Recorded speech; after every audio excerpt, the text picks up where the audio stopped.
বৃষ্টির দিন মানেই বোনা খিচুড়ি। আজকে বোনা খিচুড়ি রান্না করেছিলাম। প্রথমে মুগের ডালকে ভালো করে ভেজে পানিতে ভিজিয়ে রাখছি কিছুক্ষণ। তারপরে কড়াইয়ে সরিষার তেল আর সয়াবিন তেল দিয়েছি। তেলগুলো গরম হওয়ার পর গরম মসলা, পেঁয়াজ ভালো করে ভেজে নিচ্ছি। একদম পেঁয়াজগুলোকে একটু লাল করে ভাজতে হবে। তারপরে সামান্য পানি দিচ্ছি পানিটা কষানোর জন্য। পানিটার মাঝে তারপরে আদা রসুন বাটা, গরম মসলা, তারপর জিরা বাটা, হলুদ, মরিচ, লবণ সব মসলা একসাথে দিয়ে এই ভালো করে কষিয়ে নিব।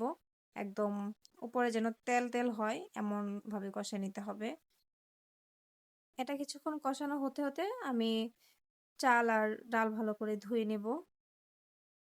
চাল ডাল ভালো করে ধুয়ে নেওয়ার পর কিছুক্ষণের জন্য একটা ছাঁকনিতে রেখে দিয়েছিলাম পানি ঝরার জন্য।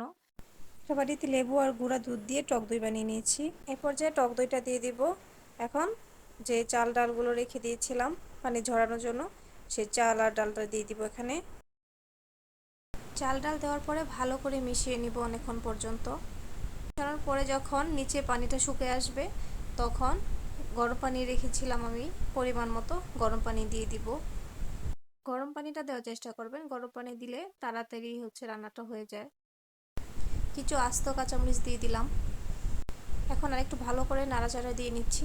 এখন আমি গরম পানিটা দিয়ে দিব। গরম পানি দেওয়ার পরে 15 থেকে 20 মিনিটের মাঝে আল্লাহর রহমতে খিচুড়িটা রান্না হয়ে যাবে। যদি দেখেন শেষ পর্যায়ে পানি শুকিয়ে গেছে কিন্তু চাল চাল রয়ে গেছে, তখন চেষ্টা করবেন ভালো করে ঢেকে এটাকে কিছুক্ষণের জন্য গমে রাখতে, তাহলে মাশাআল্লাহ ঝরঝরে হয়ে যাবে। এই তো আমার রান্না করাও শেষ। এই তো দেখেন এমন হয়েছে। মাশাআল্লাহ খেতেও মোটামুটি ভালোই হয়েছিল। ততক্ষণ ভিডিওর মধ্যে অনেক কথা বললাম, ভুল ত্রুটি হলে অবশ্যই ক্ষমার দৃষ্টিতে দেখবেন। ধন্যবাদ সবাইকে।